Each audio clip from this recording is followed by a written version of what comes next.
Hello mga ka-signal, andito tayo ngayon mga ka-signal, mag-aayos tayo ng fan, no, for aircon.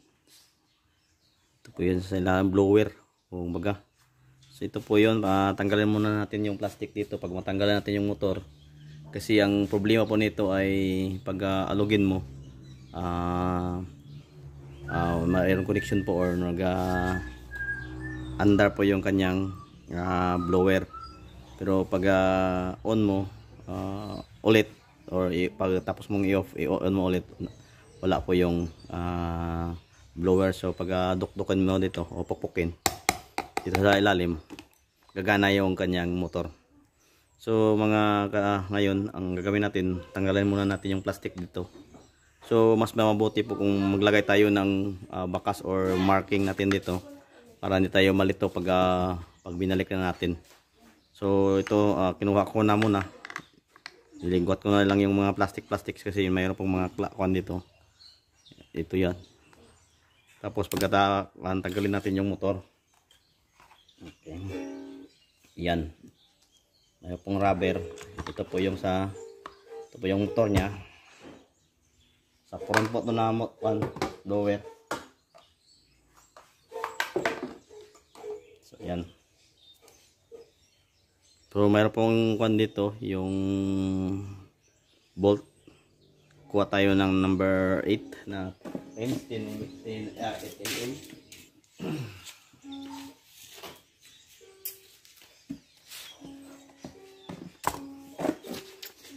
Ito. So 7, ito po yung 6, hindi 7 po yung kasya. So ayan. Okay.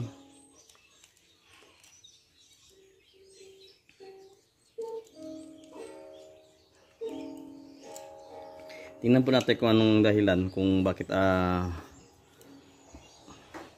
palya-palya yung kanyang pag-iikot, no? So ito lang. Kung kailangan natin ng mag-marking dito, mas mabuti pa. Hindi tayo malito pagbalik natin. Actually mayroon po siyang guide nito, pero mas mabuti yung sarili nating guide yung ating susundin para hindi tayo malito. Kaya mag-marking tayo dito sa taas din, no? Ayan.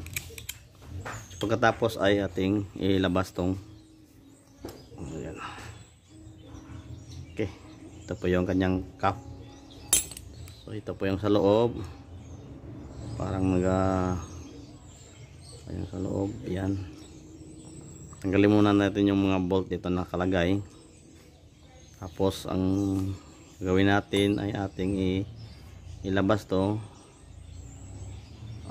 Okay, kasama yung kwan dito, yung carbon brush, no? Ayan, no? Dito tayo, ayan. Okay, so medyo na kwan.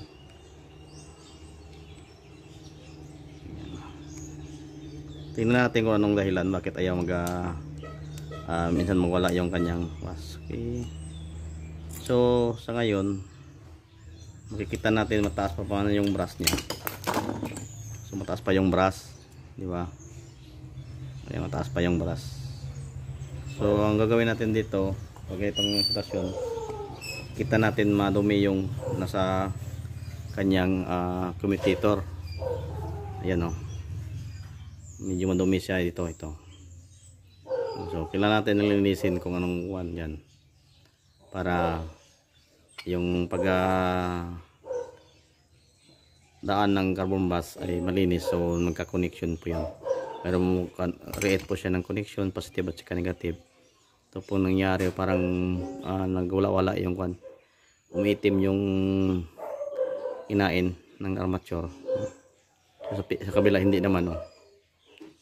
So, tingnan natin kung ang gagawin natin ngayon na maglilinisin lang natin para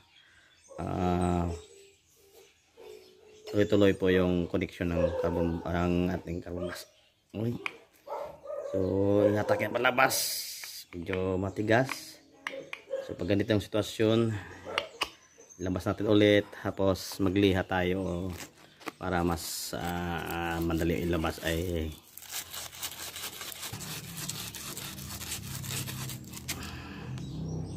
so okay, tapos lagyan natin ng oil para mas madali siya upuan. Yan. So, hatakin natin dito sa likuran. Hati ng buti. Pero kung kailangan din lang ilabas, ito lang. Okay naman. Kaya, so linisin na lang natin. Hindi na kailangan natin ilabas pa. Okay. Linisin na natin yung armature. Kasi ito po yung dahilan nadumi yung armature eh.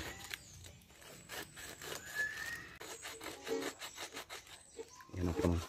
So, okay naman yung kanyang armature, ay yung competitor.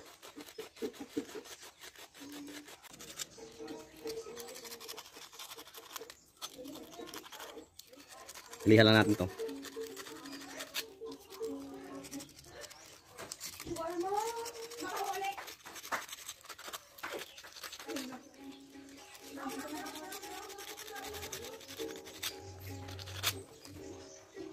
So, mayroon pong tama yung armature, no? Ay yung competitor na, parang naubos na yung bonsi. Kaya fibra na yung nakikita. Pero so parang okay pa to gamitin. Taga-taga naman to masira. So ito po yung sira yung dito. Parang naubos na yung yung bonsi niya. So, ito na yung naiwan yung dito side. Dito po naiwan yung fibra. Ito yung bonsi. So medyo manipis-nipis na yung bonsi. So pero okay pa man to, magamit na natin. Kung meron kayong extra, mas okay na yung mag-replace. Pero sa pagka ngayon, pwede pa itong gamitin. Kaya lang po ang sira, madumi, and then nadumihan yung kwan dito. Mayroong maraming dumi yung kinakain ng carbon brush, yung kinakain ng armature. Ito po yung carbon brush. So ito po ang nakadumi dito. Kaya ito marami talaga. So yan na po, maraming po salamat. Ito na mga idol, balik natin, lagay natin yung spring. So yan, medyo kailangan natin ng tibay ng loob dito. Ayan. Tapos yung isa dito. Hindi makita ba? Kita, okay. Ayan, nilagay na yung carbon brush sa may spring agad. Ayan. So kailangan natin dito ng mataas na pasensya mga idol. Ayan o. Dito natin ilagay. Pasok natin dito. Ayan. Dandahan lang. Kailangan kung may masungkit-sungkitin natin para hindi tayo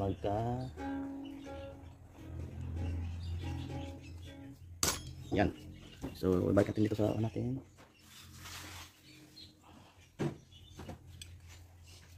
Okay. Tapos, ipasok. Ayan. Check. Pagkatapos nyo, i-check nyo sa loob kung hindi pa maka-ground. No? So, natin i-check mabuti. Bago natin ayan, parang hindi nakita sa kabila. Tingnan natin dito. Okay naman.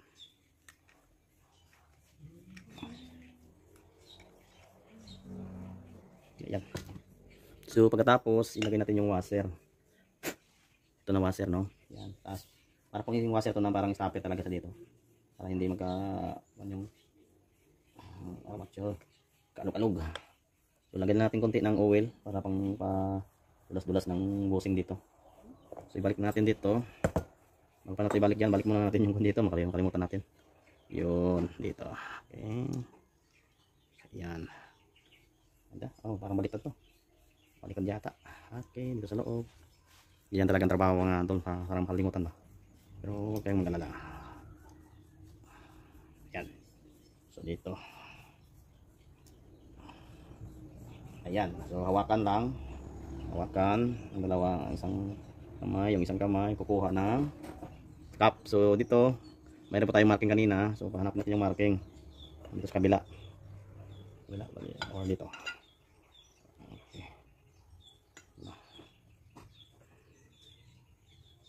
So ilagay na natin. Ito po yung ating marking kanina. Ito po yung marking isa dito. So ito po. Okay. Parang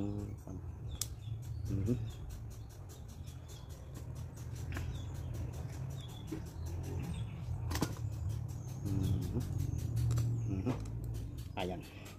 Kailangan natin ng ibalik yung bolt. Dito.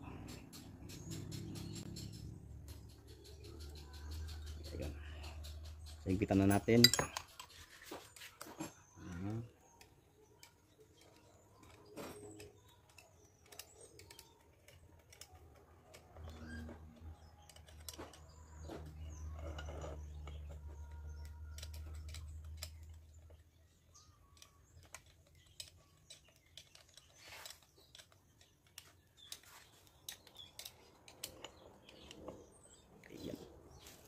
So tapos na.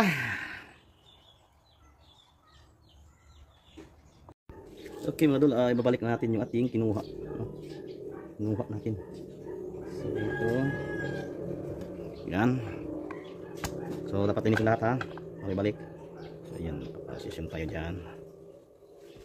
Okay.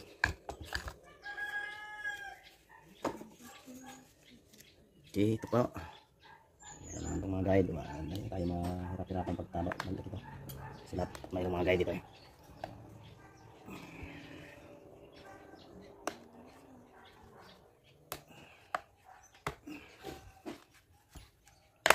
Okay.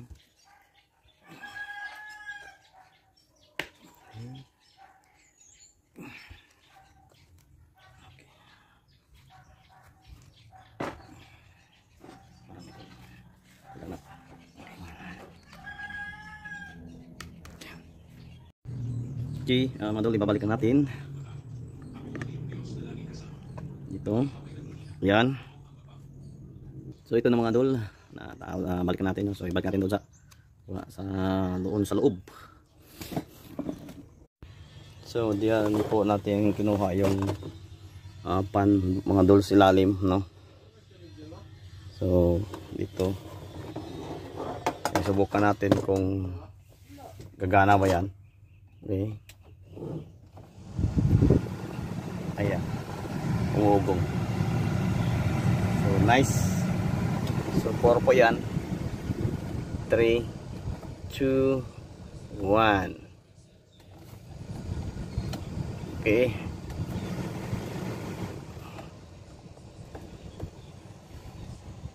Thank you for watching.